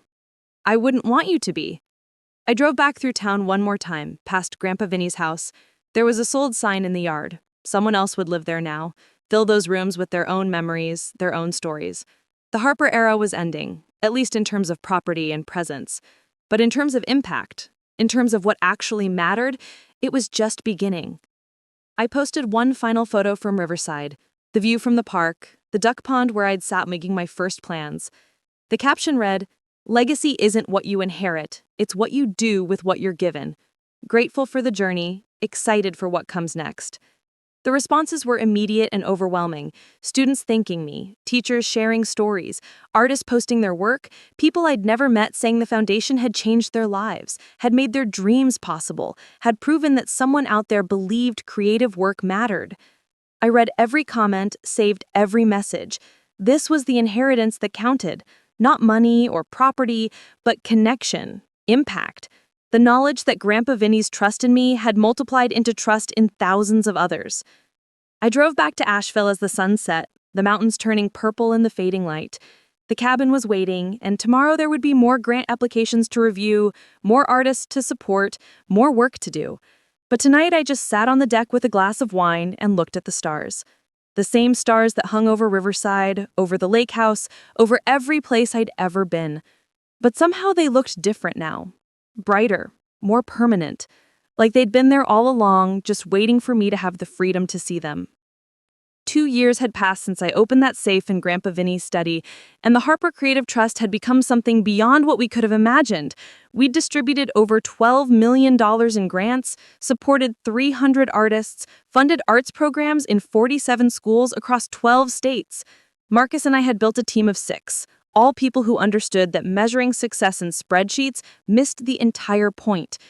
I was sitting in our office in Asheville, a renovated textile mill we'd converted into a workspace and gallery, when my phone rang with a number I recognized but hadn't expected to see.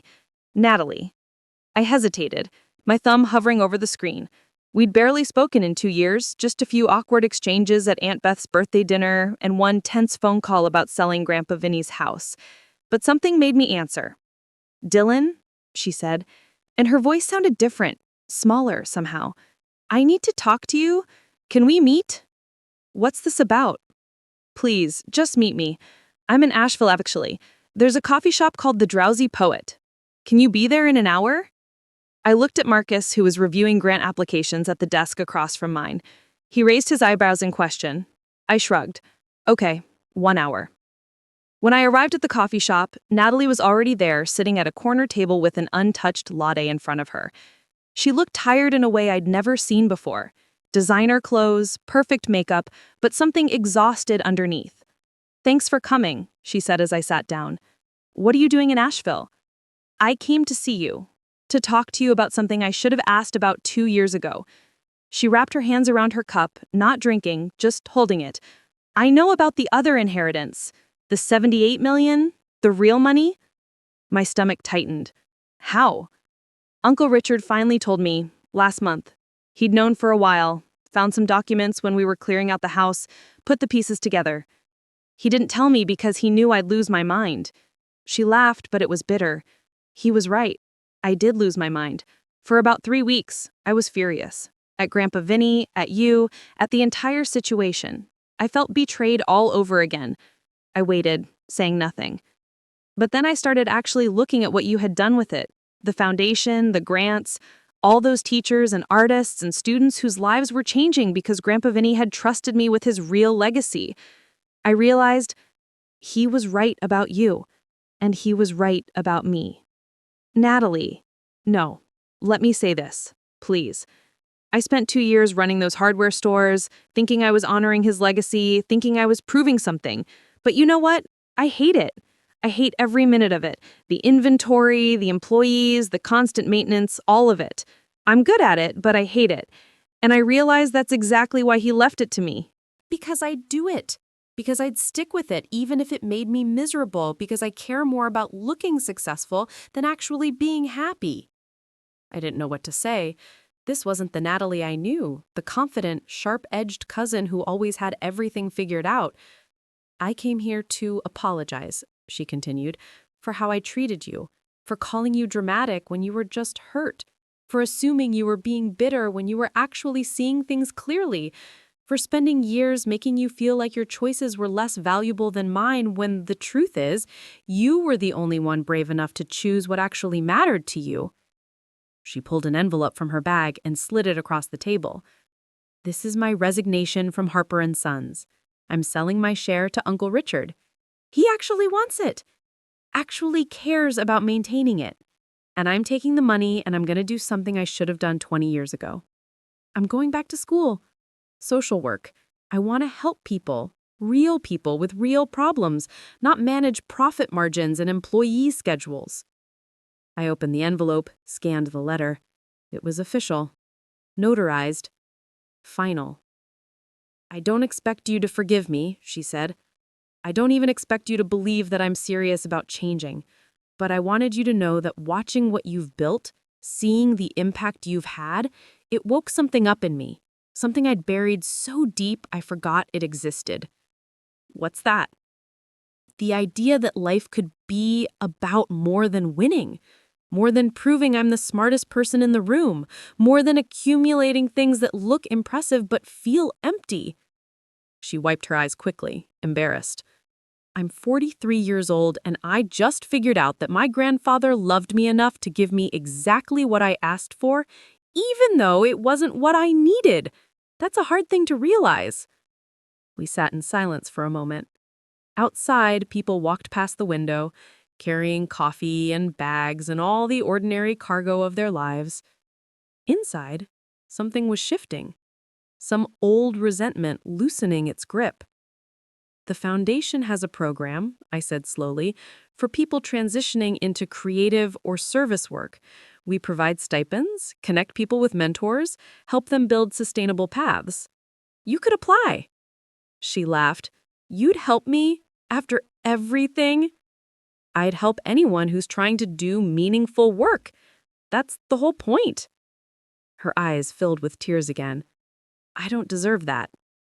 Maybe not, but Grandpa Vinny didn't give me that money because I deserved it either. He gave it to me because he trusted me to use it right.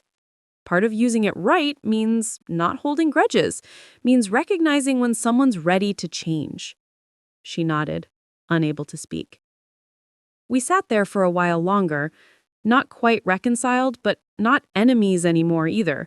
Just two people trying to figure out what legacy meant, what family meant, what it looked like to honor someone by becoming who you actually were instead of who you thought you should be. When we finally said goodbye, she hugged me. A real hug, not the performative kind we'd exchanged at family gatherings for years. Thank you, she whispered, for showing me there was another way. After she left, I walked back to the office thinking about inheritance, about how it could trap you or free you, depending on what you did with it. Natalie had been trapped by her inheritance, by the expectation that she'd be grateful for hardware stores and responsibility. And I'd been freed by mine, by the trust that said I could build something meaningful. But maybe the real inheritance wasn't the money or the businesses at all. Maybe it was the choice to break the pattern, to say no to what wasn't working, to build something new even when everyone thought you were crazy for trying. Back at the office, Marcus looked up from his computer. Everything okay? Yeah, actually, yeah. I think something just healed that I didn't know was broken. Natalie?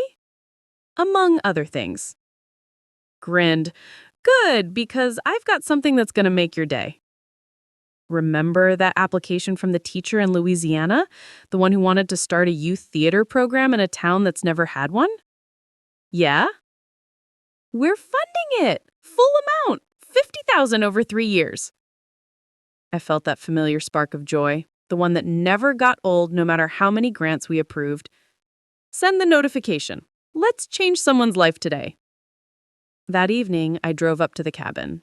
I didn't live there full-time anymore, had bought a small house in Asheville to be closer to the office, but I still went to the cabin when I needed to think, when I needed to remember why all of this mattered. I sat on the deck with my laptop and started writing an email, not to Natalie, not to my family, but to all the grant recipients, all the artists and teachers and dreamers we'd supported over the past 2 years. I've been thinking about legacy, about what we leave behind and what we set in motion. My grandfather left me money, yes, but more importantly, he left me a question. What will you do with what you've been given? That question is now yours. You've been given resources, time, space, support. What will you do with it? What will you create that makes the world more beautiful, more just, more human? What will you set in motion that continues long after the grant money runs out? I don't need to know the answers. I just need you to keep asking the questions. Keep making work that matters, even when it's hard, even when it feels like no one's paying attention.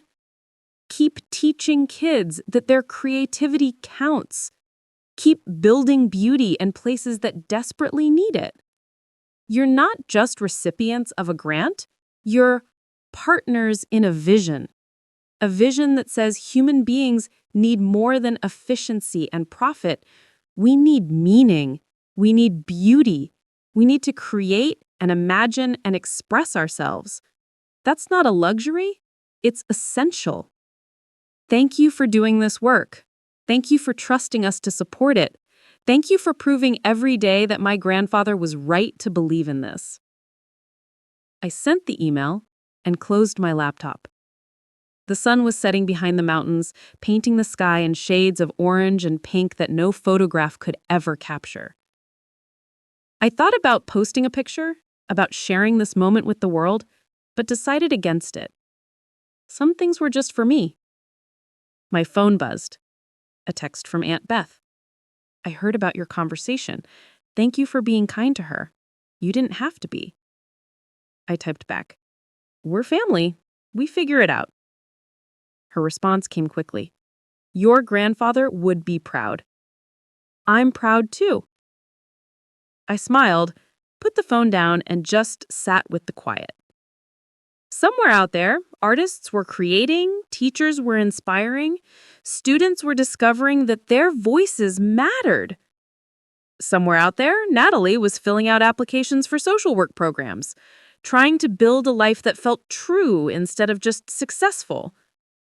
And here, on this mountain, I was exactly where I needed to be. Not running away Anymore. Not running toward anything either. Just present. Just grateful. Just me. The stars came out one by one, the same stars that had watched over Grandpa Vinny, over my parents, over generations of Harpers, trying to figure out what mattered and how to build it. I whispered to those stars, to whoever might be listening, I did it. I took what you gave me and I made something good. I hope that's enough. I hope that's everything. The mountains didn't answer. The stars kept their silence. But somehow, in that quiet, I felt complete. Not because I'd proven anything or won anything or accumulated anything, but because I'd learned what Grandpa Vinny had been trying to teach me all along. Legacy isn't what you leave behind, it's what you set in motion. It's the lives you touch, the beauty you make possible, the courage you inspire in others to choose meaning over safety. I'd inherited $78 million, but what I'd really inherited was permission. Permission to believe that what I valued actually mattered. Permission to build a life around beauty and meaning instead of profit and prestige. Permission to be exactly who I was, without apology or compromise. And now, through the foundation, I was giving that same permission to hundreds of others. That was the inheritance that would last. That was what actually mattered. I stayed at the cabin that night, slept deeply, woke to birdsong and morning light filtering through the trees, made coffee, stood on the deck, watched the world wake up around me. My phone had messages, dozens of them, responses to my email, artists sending photos of their work, teachers sharing stories about their students, people I'd never met saying thank you, saying they'd been about to give up, saying the grant had changed everything. I read every single one. Then I called Marcus. We need to expand, I said. Double the grants next year, triple them if we can. There's so much need out there, so much talent that just needs support. Let's make it happen. You sure? That's a lot of money, a lot of responsibility. I'm sure. This is what it's for. This is what he saved it for. Not to sit in accounts earning interest, but to change lives, to make things possible that weren't possible before. All right, then, let's change some lives. I hung up and stood there feeling the weight of it, the beautiful, impossible weight of having resources and responsibility and the freedom to use both in service of something meaningful. Somewhere in Riverside, Uncle Richard was probably opening the hardware store, checking inventory, managing the daily operations of a business that had been in the family for generations. That was his legacy to maintain, and he was welcome to it. Somewhere else, Natalie was probably filling out applications, nervously hoping she wasn't too old to start over, to choose meaning over prestige. And here, in these mountains, I was building something that would outlast all of us. Something that honored where I came from while reaching toward what could be. The inheritance wasn't the money. It never was. The inheritance was the belief that I could do something meaningful with my life and the resources to make that belief real. Everything else was just details. I spent the rest of that morning at the cabin working on a new initiative that had been forming in my mind for weeks. If the foundation could support individual artists and school programs, why not create something more permanent? Something physical that could serve as a gathering place for creativity, a space where people could come together without the pressure of commerce or productivity. I sketched out ideas in my notebook. A retreat center maybe, somewhere in these mountains, studios for artists to work in residence, classrooms for workshops, a gallery space that wasn't about selling, but about sharing. A library filled with books on art and creativity and all the things that feed the soul but don't feed the bank account. The more I wrote, the more excited I became. This could be Grandpa Vinny's vision made tangible, a physical manifestation of everything he'd believed in. A place where teachers could come to recharge during summer breaks, where artists could work without distraction, where students could see that creative work was valued enough to have dedicated space, dedicated time, and dedicated resources. I called Thomas Brennan, the lawyer who'd helped establish the foundation. He picked up immediately, as he always did when I called. "Dylan, good to hear from you. How can I help?" "I want to buy property, substantial property, for a creative retreat center. Do we have the liquidity for that?" I could hear him typing, pulling up accounts. The foundation's grown considerably. Between the original endowment and the returns we've seen, yes, you absolutely have the resources. What kind of budget are we talking about? I don't know yet. I need to find the right place first, but potentially several million. Land, buildings, renovation costs, ongoing operational expenses. That's ambitious. That's the point. He laughed. Of course it is. Send me details when you have them. I'll make sure the legal structure supports it. After we hung up, I spent hours researching properties in the area. Old summer camps that had closed down, defunct retreat centers, large parcels of mountain land with existing structures. I bookmarked dozens of possibilities, made lists of pros and cons, tried to imagine which place could become what I was envisioning. By late afternoon, I'd found it. A former arts colony about 30 miles north of Asheville, closed for 5 years after the founder died and the family couldn't maintain it. 40 acres of mountain land with 8 studio cabins, a main lodge, a wraparound porch, and floor-to-ceiling windows looking out at the mountains. The barn stood at the edge of a meadow, its red paint faded, but its bones still solid. The listing said it needed work, which in real estate terms usually meant it was half falling apart. I called the agent immediately, scheduled a viewing for the next day. That night, I couldn't sleep. I kept thinking about what the space could become, about painters working in those studios while musicians rehearsed in the barn, about teachers spending a week in the mountains creating their own art so they could return to their classrooms renewed, about students from underfunded schools getting to experience what it meant to be in a place designed entirely for creative work. The next morning, I drove to the property with Marcus. We wound up narrow mountain roads, past signs warning about falling rocks and sharp curves, until we reached a graveled driveway marked with a weathered wooden sign, Mountain Laurel Arts Colony. The place was more beautiful than the photos had suggested, even in its state of neglect. The studio cabin you were scattered through the woods, connected by stone pathways overgrown with moss. The main lodge had a wraparound porch and floor-to-ceiling windows looking out at the mountains. The barn stood at the edge of a meadow, its red paint faded, but its bones still solid. Marcus whistled low. "This is perfect. This is exactly what you've been describing. The agent met us at the main lodge, a cheerful woman named Patricia who immediately launched into the history of the place, how it had been founded in the 60s by a sculptor who wanted to create a space for artists to work away from the distractions of city life, how generations of creators had spent summers here, making work that ended up in museums and galleries around the world, how the founder's children had tried to keep it going after she died, but none of them had her vision or her energy. It needs love, Patricia said, which I was learning was real estate code for it needs a miracle.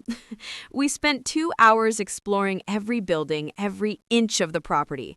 The cabins needed new roofs and updated plumbing. The lodge needed electrical work and a complete kitchen renovation. The barn's floor was warped in places, and the pottery studio's kiln room had a leak that had damaged the ceiling. But underneath all the decay, I could see what it had been. What it could be again. I want it, I told Patricia. All of it. Make an offer. Her eyes widened. Don't you want to think about it? Bring in inspectors? Get estimates on the repair costs?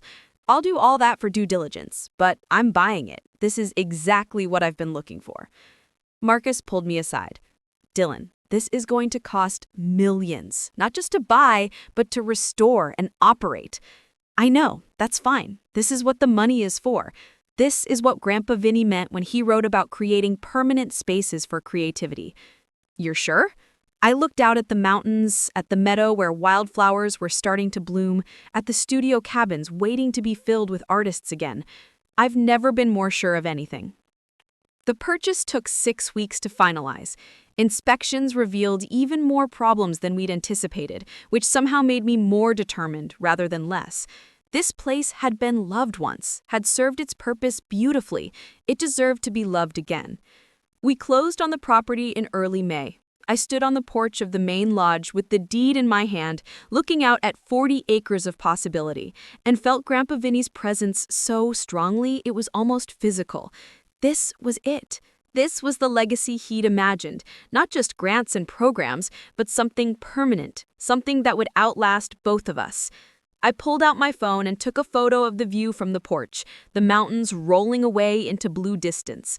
Posted it with a caption, excited to announce the newest project of the Harper Creative Trust. The Vinny Harper Center for Creative Work will open next year, offering residencies, workshops, and space for artists and educators to create without constraint. Because everyone deserves a place where their work matters. Because beauty needs room to breathe. The response was immediate and overwhelming. Artists asking how to apply for residencies, teachers wanting to know about workshop opportunities, former students of the original arts colony sharing memories and offering to help with restoration, and buried in the comments, one from Uncle Richard. He would have loved this, Dylan. You're doing him proud. I sat on that porch until sunset, watching the light change on the mountains, thinking about inheritance and legacy and all the ways love can manifest across time.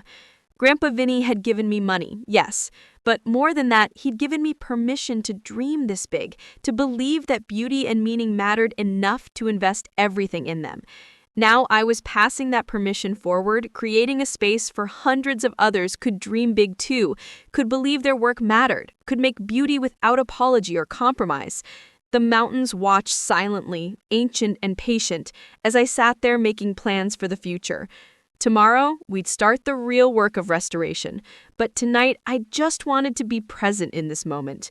This perfect moment where everything felt possible and right and exactly as it should be. Legacy wasn't what you left behind. It was what you built that would keep growing long after you were gone. And here on this mountain, surrounded by studios waiting to be filled with artists again, and cabins waiting to welcome creators, I was building something that would last.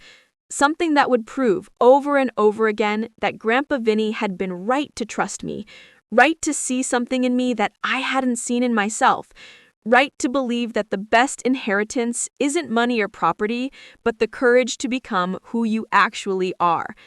Up next, you've got 2 more standout stories right on your screen. If this one hit the mark, you won't want to pass these up. Just click and check them out.